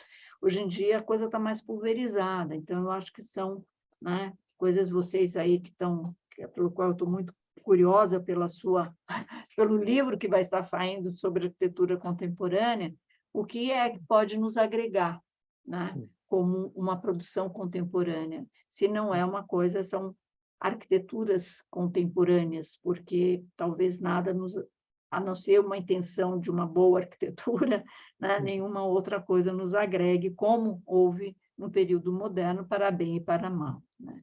Eu acho que é isso, não sei. Muito bem. Mônica, o exemplo da Cristina Xavier é brilhante. Acho que ela, de fato, representa muito bem uma ação de projeto que impactou num bairro como um todo, né? Mudou a história do bairro e mudou a forma das pessoas vivenciarem, né? Através da arquitetura. Então, esse realmente é um exemplo de primeira grandeza. Obrigado, Mônica. Mônica, eu queria só, não é golpe, tá? É só porque eu fiquei em dúvida desde ontem. O Hugo mostrou muitas fotos desse processo todo da Cristina e você também mostrou muitas fotos. Eu queria que você falasse um pouquinho também de qual a fonte das fotos, foi a própria Cristina que passou, como é que vocês tiveram acesso, enfim, um pouco Isso é parte da documentação dela. O já falecido pai dela, João Xavier, era fotógrafo, né? Era arquiteto, trabalhou com o Carlos Milan na época, mas ele foi um fotógrafo de muitos arquitetos da FAO, sobretudo da FAO, que eram professores da FAO, né? Então, ela tem uma coleção, mas não só dele, de vários outros também, o próprio Cristiano Mascaro. Essa da obra que eu apresentei, tem uma foto ótima que eu não coloquei aqui, mas é o Cristiano Mascaro fotografando o João Xavier, documentando justamente a O2. É uma foto histórica, vamos dizer assim. Então, ela tem essa documentação toda. Por enquanto, a gente tem como base de informação o acervo dela, né? E tem aí excelente. os projetos, a Ideias Árvores tem, é o catálogo que ela fez para poder vender, porque ela, o que eu achei interessante é que ela entendeu também da ideia, aí ela ficou furiosa, porque quando ela fez o primeiro projeto da Vila Fidalgo, ele falou assim, olha, não posso te pagar agora, porque nós estamos empreendendo, mas depois a gente acerta. Então, tudo bem. Aí ela descobriu que todas as unidades foram vendidas com a brochura que ela fez.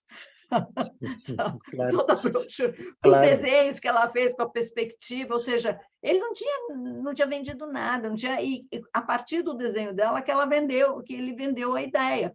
Ela falou, bom, gente, é isso que ela percebe.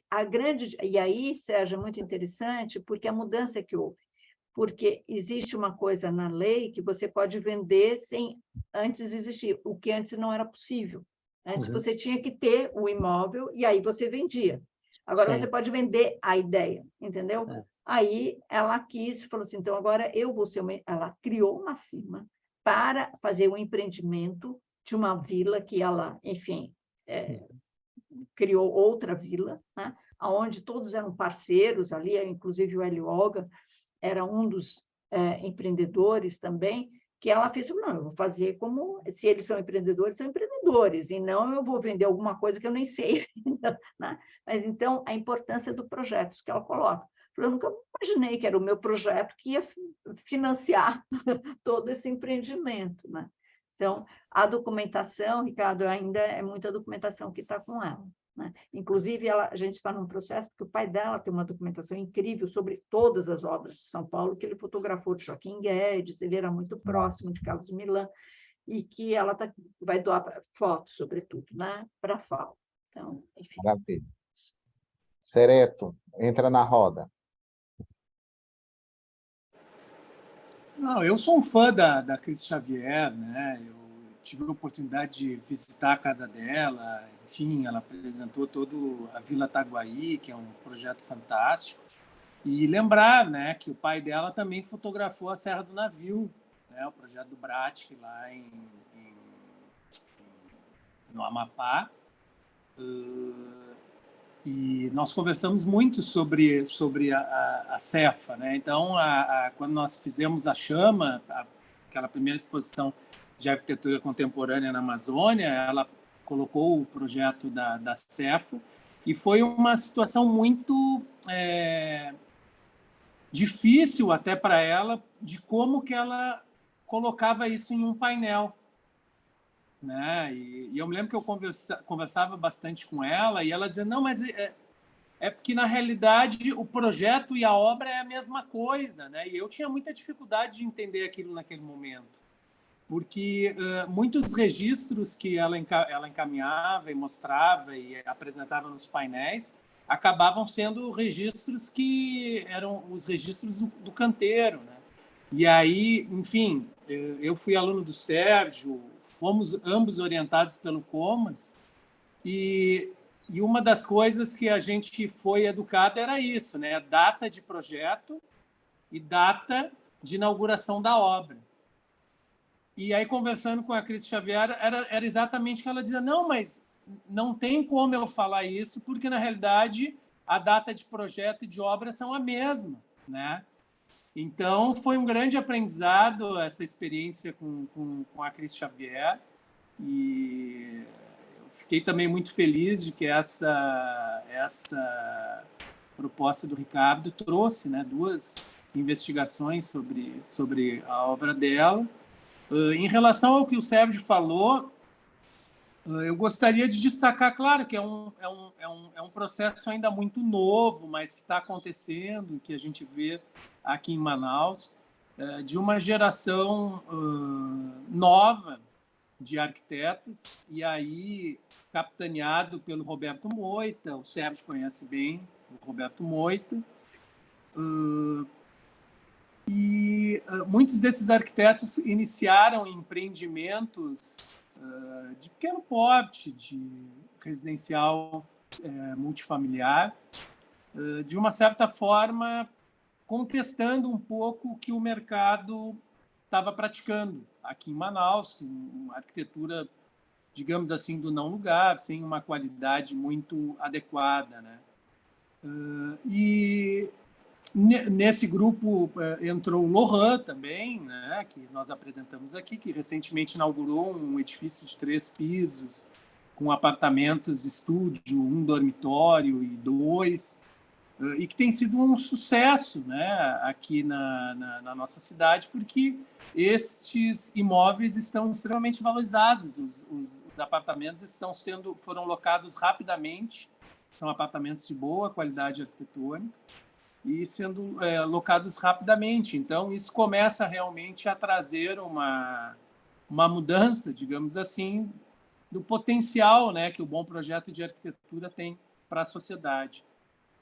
E, por fim, um condomínio que o Moita está empreitando agora, que são 10 casas feitas por arquitetos convidados, né? Eu tive o prazer de participar com um projeto de uma casa, e que é um lançamento que vai ser feito agora no final desse mês, com a ideia de um condomínio que não tem essa coisa de áreas condominiais, né? Isso que é muitas vezes vendido pelas grandes incorporadoras, em que o objeto, de fato, é isso, é a ideia de que cada casa concentre, evidentemente, estas atividades da melhor forma possível. São terrenos pequenos e desafiadores, mas com a ideia de que tenha um condomínio barato, considerando casas de classe média alta, né? Ou seja, em que a própria arquitetura possa ser o diferencial, né? E não os publicitários, como muitas vezes acabam acontecendo. Então, eu acredito sim que é possível, né? Apesar das dificuldades que nós temos, né? Mas é possível termos experiências como da Cris Xavier e de tantos outros que hoje estão buscando, né? No sentido dessa modificação e dessa resistência do projeto. Maravilha, Marcos. Então, a gente tem 10 minutinhos aqui, eu vou tentar fazer aqui um pouco uma síntese, até ser um pouco redundante em relação ao que eu falei na mesa de ontem, né? Já que, evidentemente, é um desdobramento de uma mesma ideia, e porque, lógico, tem convergências, embora o agrupamento, né, de cada trabalho teve um nexo, uma lógica. E eu acho que assim o que é muito importante, que eu acho que faz esse alinhavado, é como projetar a partir de uma condição pré-existente, e é isso em vários aspectos, né? Seja de um contexto, seja um aspecto relativo a uma especificidade climática, seja mesmo o caso da reforma, né? Então, eu acho que, tentando até costurar um pouco com o que o Sérgio falou, que eu acho que é um bom mote para entrar na discussão, é que esses projetos eles têm poder, né? Porque a gente fala muito dessa relação arquitetura e política, às vezes a gente pode falar um pouco no poder da arquitetura de promover, em alguma medida, alguma transformação na sociedade, no ambiente construído como um todo. E aí eu acho que os desafios são muitos, sobretudo para nós que somos professores, e aí eu ligo também ao que eu falei ontem, que é como o projeto e o ensino-aprendizagem do projeto está na questão, né? No centro do debate. E eu fico pensando que, assim, nessa mudança desse estatuto da profissão, todas essas discussões, todos esses debates, todos esses exemplos, a atuação desses arquitetos, que eles podem servir para entender que para produzir uma boa arquitetura não é necessário ter uma grande encomenda. Eu acho que isso é muito importante, até porque vai fazer com que os arquitetos se aproximem de problemas que são do cotidiano, que são ordinários. E eu acho que esse cotidiano vai mudar a depender do lugar, né? Então, uma coisa é fazer o Cefa lá, Cefa, não é isso? Lá em Santarém, próximo de Santarém, outra coisa é fazer o projeto em São Paulo, né? Então, mas o poder do projeto permanece. Então, nós como professores, e aí eu acho que tem um marco muito importante, aí eu vou dar o meu exemplo, no caso das universidades federais, e no caso específico aqui da UFC, é a política de cotas. Então, isso eu conscientemente entendo que eu, como professor de projeto, mudei completamente a minha postura. Então, nesse sentido, eu acho que é abrir um espaço e se perguntar, né? Quem ensina quem? Seja em práticas de ensino-aprendizagem do projeto, seja mesmo em situações e encomendas que vêm da sociedade. Então, tanto os exemplos de ontem como os exemplos de hoje mostram que eu acho que o arquiteto não perde a centralidade dele nesse processo do projeto, mas ele vai ter que, digamos assim, ser mais aberto ao diálogo e mais aberto ao aprendizado, para que ele possa potencializar a capacidade desse projeto ser efetivo, ter qualidade e transformar, né?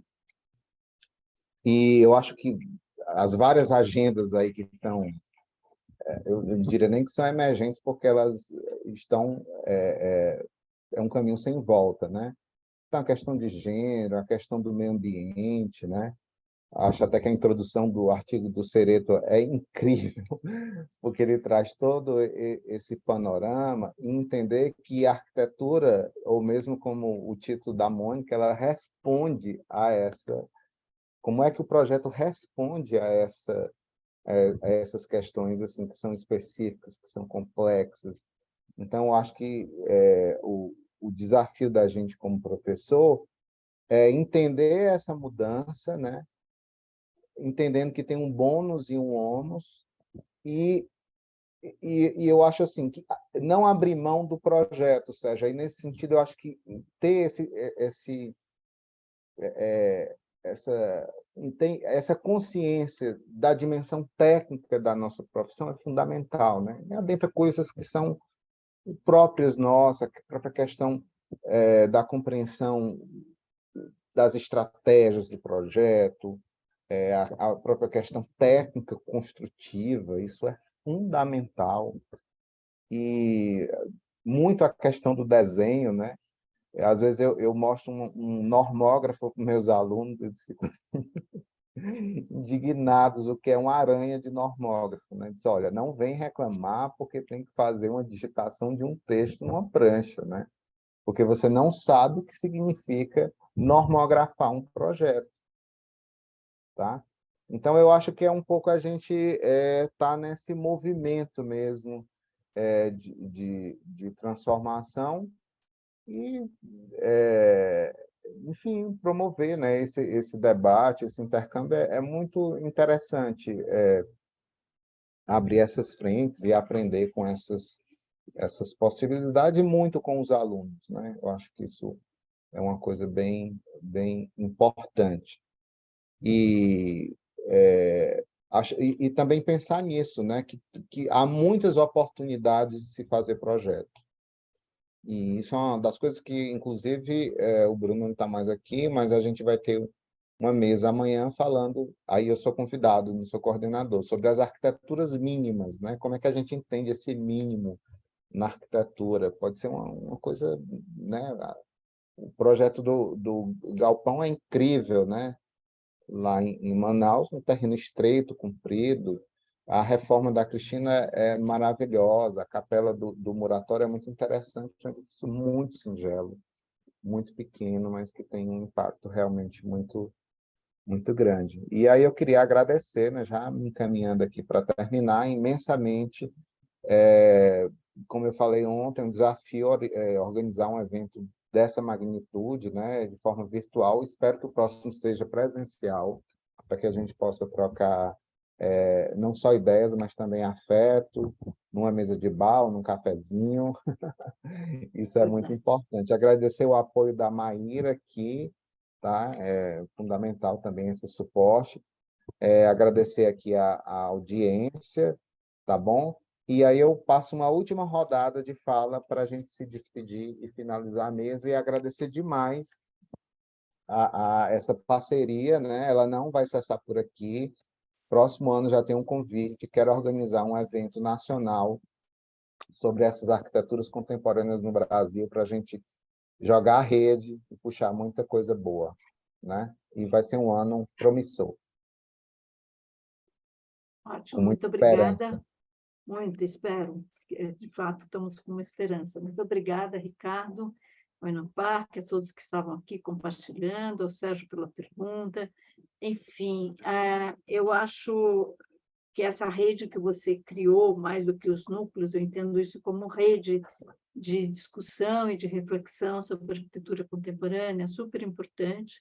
Conte comigo, fiquei muito feliz de ser incorporada a essa rede. Muito obrigada e pela para participar dessa mesa. Muito bom sempre ouvir, né, e debater com os colegas. Muito obrigada pela oportunidade, espero nos encontrarmos em breve com café, cerveja, né? Muito abraço, e é isso aí. Obrigada, gente. E até Obrigado, breve. Mônica. Bom, obrigado, né, ao Enaparc pela resistência, né? Nós tivemos períodos muito difíceis nos últimos 4 anos e estarmos aqui já é um motivo de vitória, né, diante de tantas dificuldades. Agradecer ao Ricardo, coordenador dessa mesa, que está possibilitando, né, juntarmos essas peças em todo o território nacional para discutirmos sobre arquitetura contemporânea. Isso é muito gratificante. Me sinto muito honrado em estar aqui nessa mesa, né, com a brilhante participação da Mônica, do Márcio, também com a participação da Lu de Brasília e do Sérgio, que me remete boas lembranças lá do Rio Grande. E torcer, né, para que o ano que vem tenhamos esse seminário do Ricardo com segurança, que possamos estar todos presentes e construirmos, né, juntos essa necessária discussão sobre a arquitetura contemporânea no Brasil. Obrigado. Obrigado. Luciana, eu queria que você falasse também o Sérgio, porque tem um desdobramento possível, né, desse grupo. Por favor. Eu quero ouvi-los, ouvir a Luciana e o Sérgio também. Bem, primeiro eu queria me desculpar que eu tive que me ausentar em alguns minutos, eu tive que me deslocar, mas fiquei acompanhando quase como um podcast. Mas, enfim, eu não queria perder essa discussão, fico muito feliz que essa né, vai ter cenas aí dos próximos capítulos, viu, Ricardo? Agora a gente tá te cobrando agora esse encontro presencial. E sobre essa questão, não sei se ainda dá tempo para uma pergunta, talvez não, mas a gente pode colocar no ar para próximas discussões. O que eu queria, Sérgio, é botar mais pimenta aí na sua questão dessa crise do projeto, assim, que eu não vejo. Claro que o projeto é técnico, tem suas especificidades, mas tem uma questão que eu acho que a gente não pode abandonar de forma alguma, e eu acho que esse grupo, de uma certa forma, traz essas questões de forma muito evidente para o campo da reflexão, é que o projeto, o desenho, é uma forma de conhecimento, para além de uma questão técnica. E muitas vezes a gente abre mão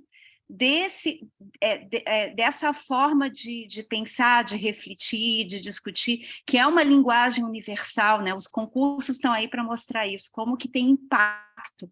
Pessoas de culturas e línguas diferentes se comunicam através do projeto.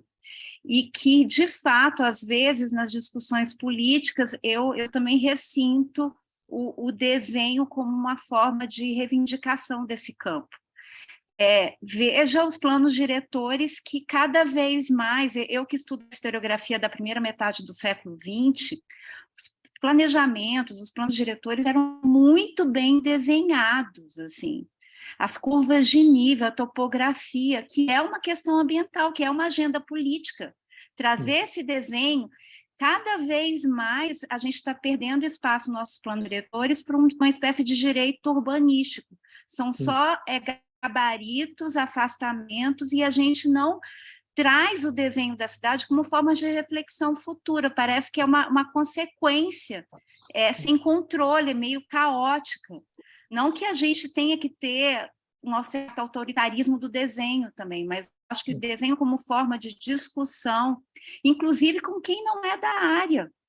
Aliás, o mercado nunca abandonou o desenho, eles são muito mais convincentes na hora de desenhar, né? Então, eu acho que o desenho como forma de atuação política, e aí eu faço uma coisa que o Sérgio fala muito nas aulas, eu adoro repetir isso para os meus alunos, redesenhar coisas. Eu acho que quando você redesenha, você reapropria princípios, diretrizes, para além da forma em si. Então, eu acho que analisar essas obras, né?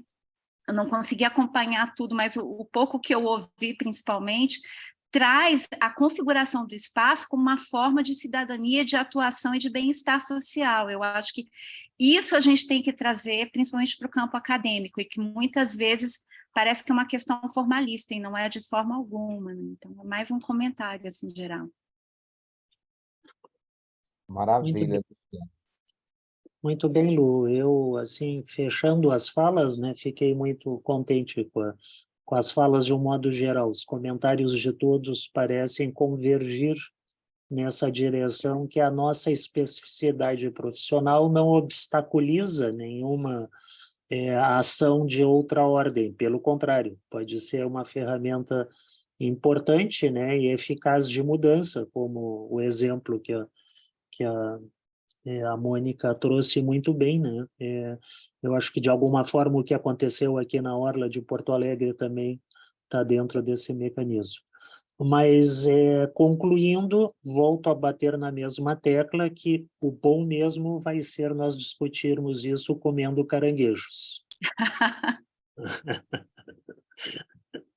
Tá?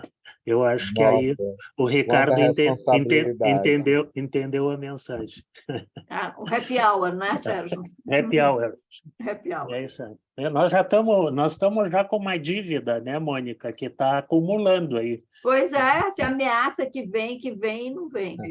E não vou. Então, quando a gente conseguir se encontrar, nós vamos ter que chamar a Unimed junto para a gente sobreviver.